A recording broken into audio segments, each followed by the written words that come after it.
O programa a seguir tem classificação indicativa livre.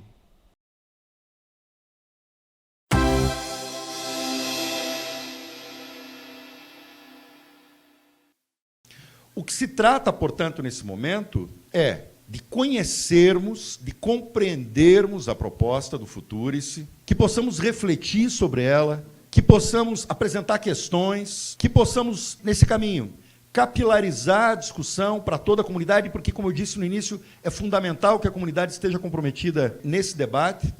Aquilo que nós, nesse momento, apenas e tão somente estamos propondo, é que nós enfrentemos, dentro do projeto de lei, analisando todos os complexos aspectos desse programa, a compreensão a fundo, as suas implicações, os seus perigos, as suas dúvidas, e que consolidemos num texto.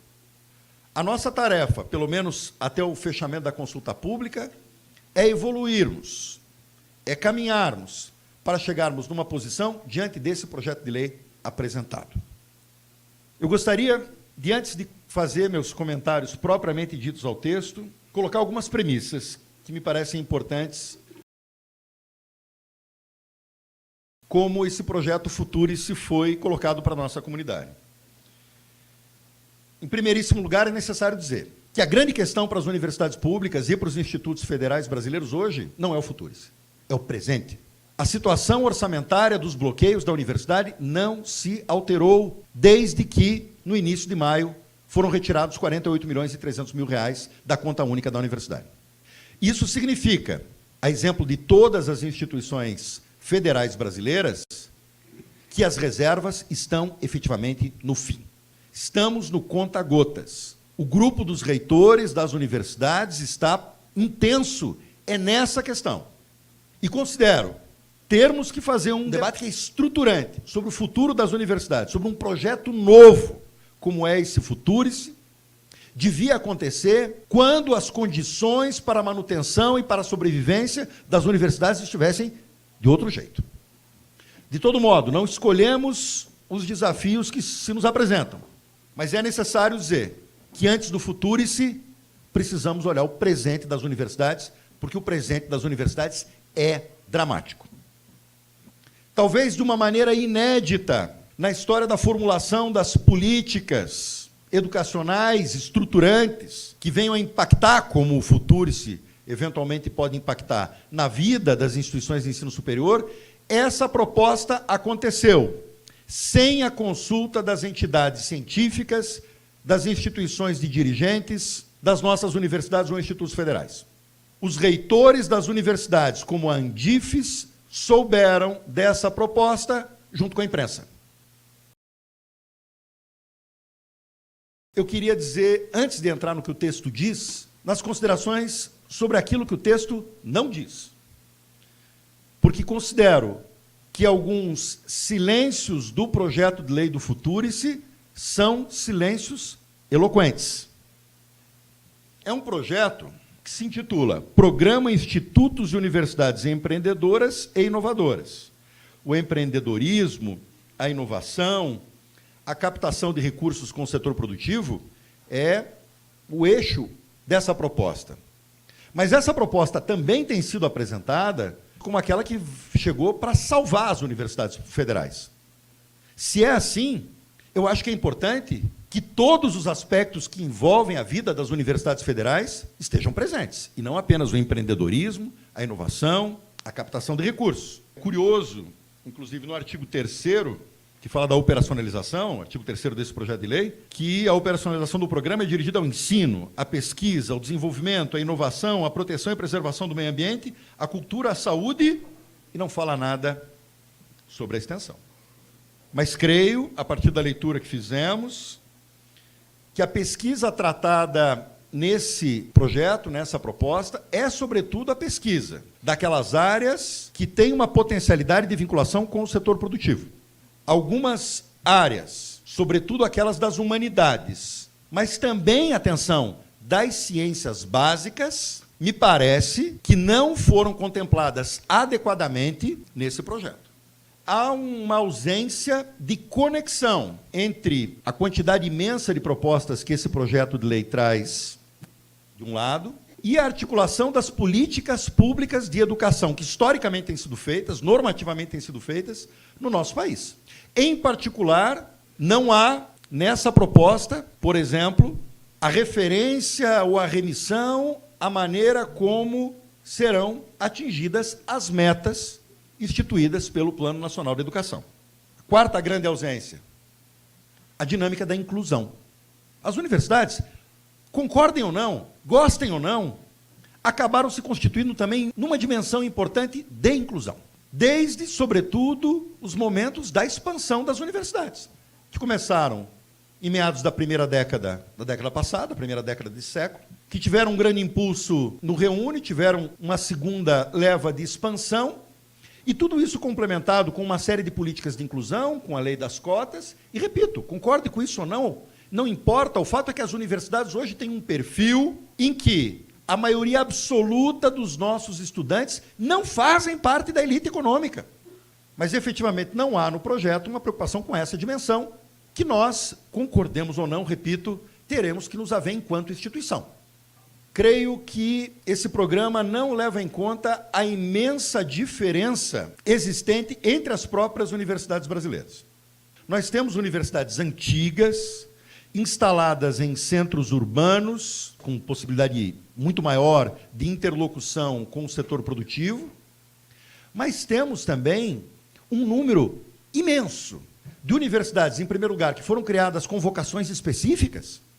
É o caso da Unilab, é o caso da nossa vizinha Unila, mas também temos universidades muito ligadas à ideia do desenvolvimento regional, que foram criadas para interiorizar. Universidade do Oeste da Bahia, Universidade do Recôncavo Baiano, Universidade do Oeste do Pará, a Unipampa, aqui no Rio Grande do Sul. As universidades brasileiras, as 63 universidades brasileiras, não são iguais entre si. Não são todas iguais à Federal do ABC, não são todas iguais à Federal do Paraná. Essa diversidade não é considerada nesse programa. O texto, sim, traz algumas intuições e algumas preocupações importantes, pertinentes. Por exemplo, fala em muitos momentos dos incentivos fiscais, da criação de um fundo de autonomia financeira das instituições de ensino superior, a premissa, enfim, de flexibilização de procedimentos, de desburocratização nesse cipoal legislativo que todos nós que pertencemos à administração pública temos que nos haver, isso é sempre bem-vindo. A ampliação do diálogo com a sociedade, claro que é. A facilitação na atração de recursos do setor produtivo, não somos contra uma aproximação com o mercado. Aliás, o sistema de ciência e tecnologia brasileiros nunca foram contra, obviamente, sem renunciar a um pingo da nossa natureza pública. O nosso caráter público e gratuito, isso é evidente. Por que não liberar o uso das fontes de arrecadação própria das universidades? A chamada fonte 250. O que os últimos governos todos fizeram com as fontes de arrecadação própria das universidades? A fonte 250 e a fonte 281. Bloqueou o uso dos recursos dos anos anteriores e, no segundo semestre do ano passado, o governo Temer confiscou recursos de todas as universidades brasileiras da fonte 250 e 281. Então, assim, precisamos entrar no acordo. Se a racionalidade é facilitar o uso dos recursos próprios, que deem as condições para que a gente possa gastar os recursos próprios. A primeira ordem de problemas, seguramente isso pode no processo legislativo ser lapidado, é uma infinidade de imprecisões que digam respeito à técnica legislativa. Por exemplo, lá no artigo 20, inciso 3º, se fala de conferir bolsas a quem tenha alto desempenho acadêmico e atlético.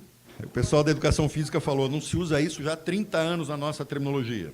A certa altura se fala da possibilidade do MEC, o artigo 9º, o Ministério da Educação participar como cotista em fundos de investimento. O MEC não pode participar como cotistas em fundos de investimento. A União Federal, eventualmente, pode. O MEC não tem essa personalidade jurídica para isso.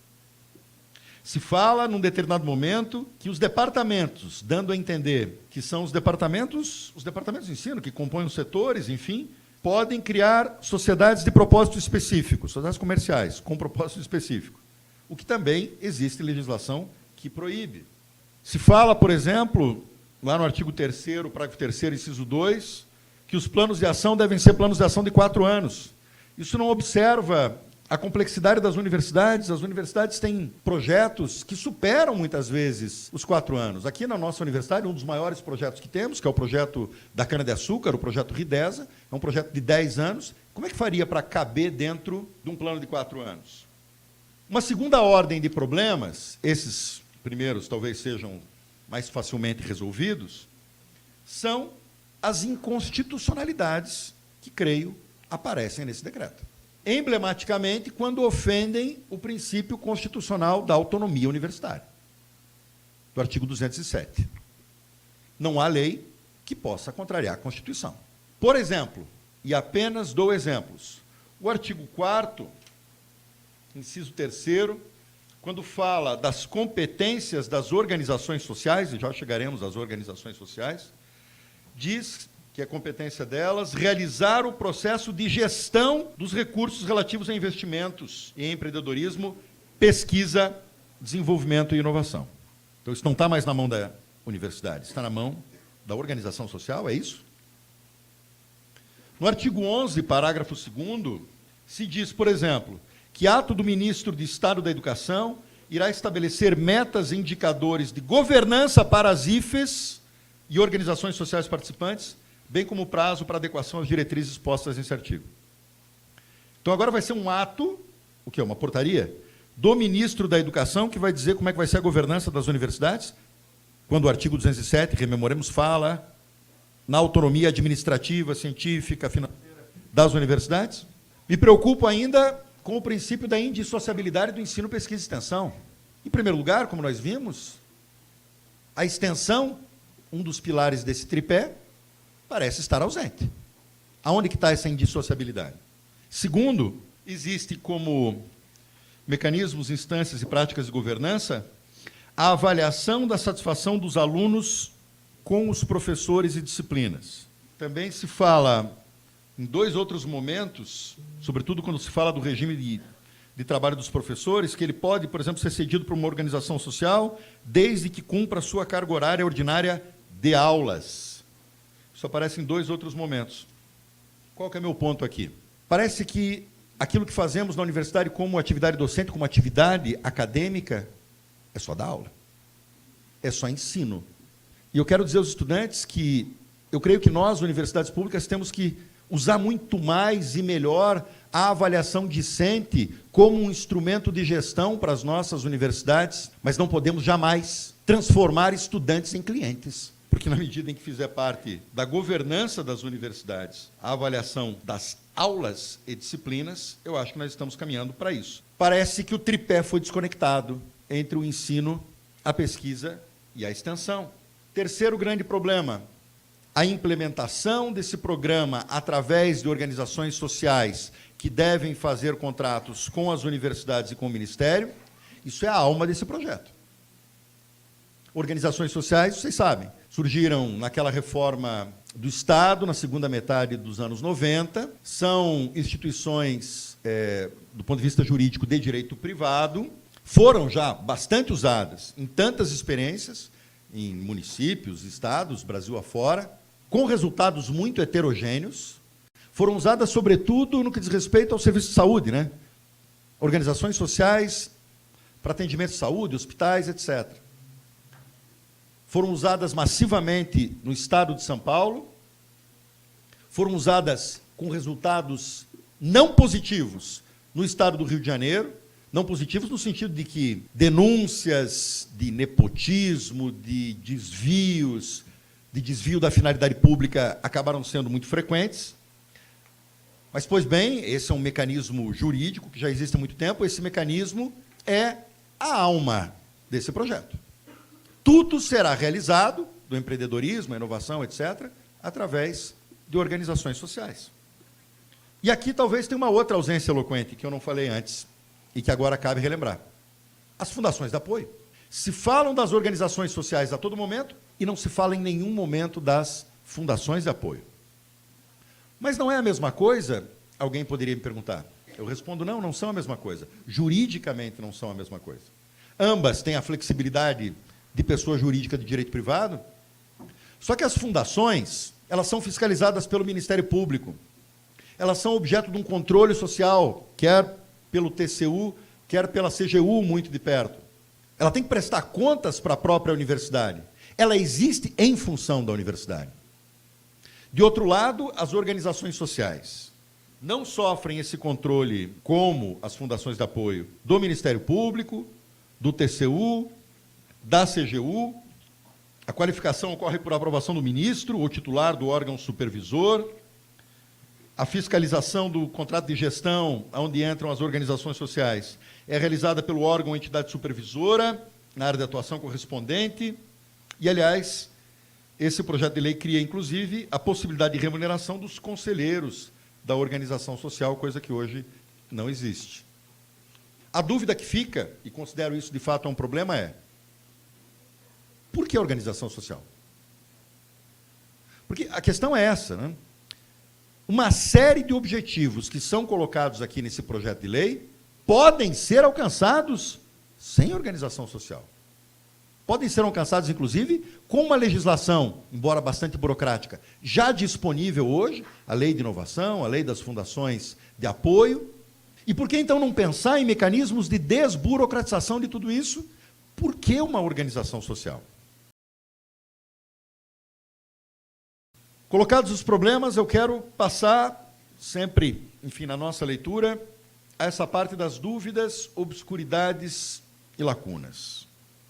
O artigo 24 e 25 da lei falam da existência de um comitê gestor. Quais são os seus limites de atuação? Até que ponto que eles podem interferir, inclusive, na autonomia da universidade? Os fundos de investimento ocupam boa parte dessa proposta. Existe uma previsão de fundo de investimento no artigo 9º, outra no artigo 22. A lei não prima pela clareza aqui. São fundos distintos? Um seria um fundo de investimento do conjunto do sistema das universidades federais, e o segundo seria um possível fundo de investimento de uma única instituição federal de ensino superior.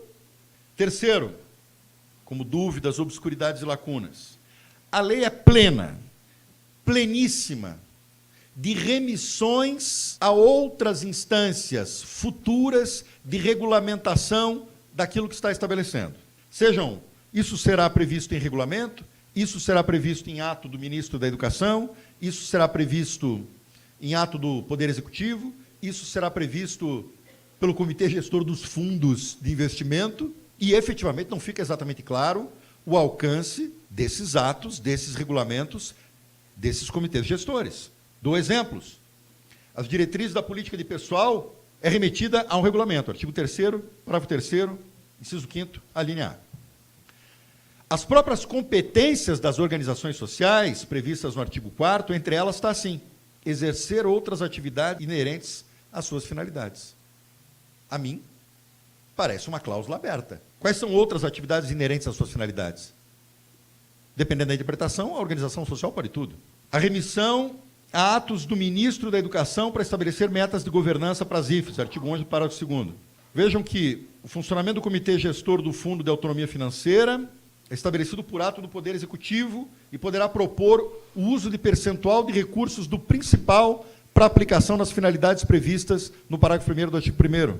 Entre essas finalidades está, por exemplo, a pesquisa. Terá esse Comitê Gestor, como disse há pouco, a sua composição e funcionamento definidos por regulamento. A forma do retorno dos lucros auferidos pelas previstas sociedades de propósito específico, os lucros delas para as instituições, será estabelecida nos termos do regulamento, artigo 16, parágrafo único. Cláusulas em branco. Dúvidas, lacunas, obscuridades. As universidades precisam conhecer esses termos antes de tomar qualquer tipo de decisão.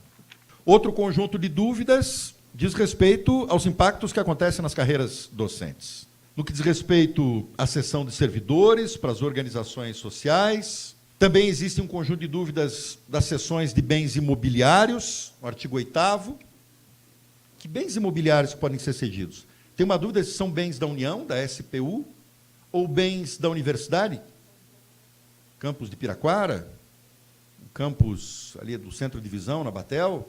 E é interessante que tem uma disposição que diz que, se o fundo acabar por ser dissolvido, os bens retornam para o Ministério da Educação e não para as próprias instituições. A própria previsão da tal sociedade de propósito específico é alguma coisa que causa uma série de dúvidas fáticas e jurídicas. Como é que um departamento vai fazer, sendo possível juridicamente, o que eu já coloco em questão, uma sociedade de propósito específico? Os departamentos vão virar empresas? Dúvidas ainda no seguinte sentido: por que ao longo da lei existem tantas e tantas previsões, obrigações que são colocadas para as instituições de ensino superior, tautológicas, que nós já praticamos e já praticamos há tanto tempo? Algumas, aliás, são praticadas por políticas públicas, ou decorrentes de lei, ou de políticas públicas, algumas delas pelo próprio MEC ou seus órgãos, como a CAPES. E dou exemplos, né? Mecanismos, lá do artigo 14, para desenvolvimento do empreendedorismo, isso já existe, já está vigente. Nos artigos 18 e 19, sobre a inovação, isso já está sendo praticado. A gente precisa desburocratizar e limpar esse terreno.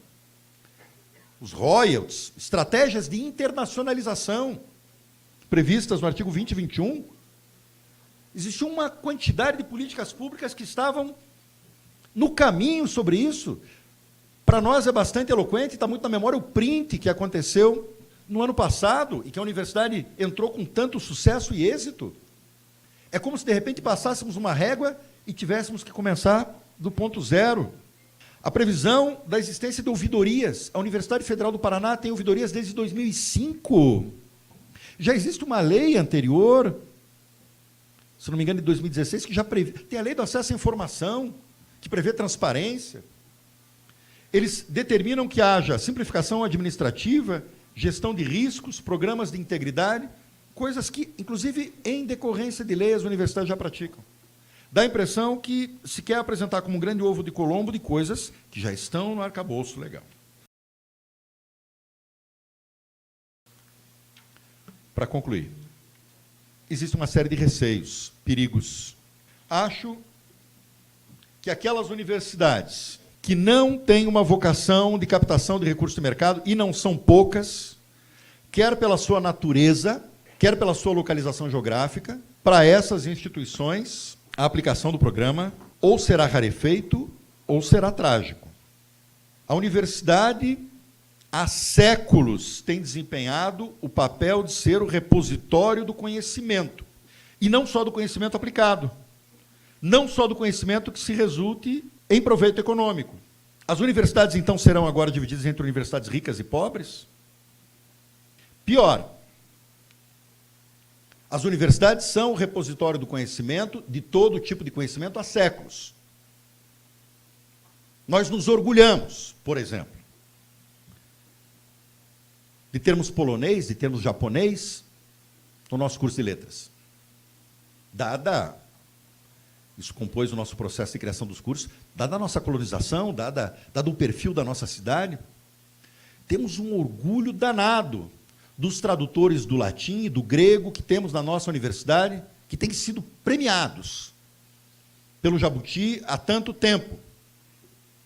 Temos orgulho do nosso curso de artes. Temos orgulho dos cursos que compõem as nossas humanidades. O que esse projeto diz a essas áreas do saber, como também a das ciências básicas? Será que nós vamos criar, olhando a médio e longo prazo, e esse é o receio, nichos dentro das universidades onde há feudos prósperos e outros paupérrimos e relegados? Há, efetivamente, esse é um outro receio, um perigo de esvaziamento da autonomia das instituições de ensino superior. Claro, existe muito essa premissa, ela é parcialmente verdadeira, que se vem mais dinheiro para a universidade, a gente fica mais autônomo. Mas a autonomia nossa não se restringe à autonomia financeira, se é que essa autonomia financeira vai dar certo.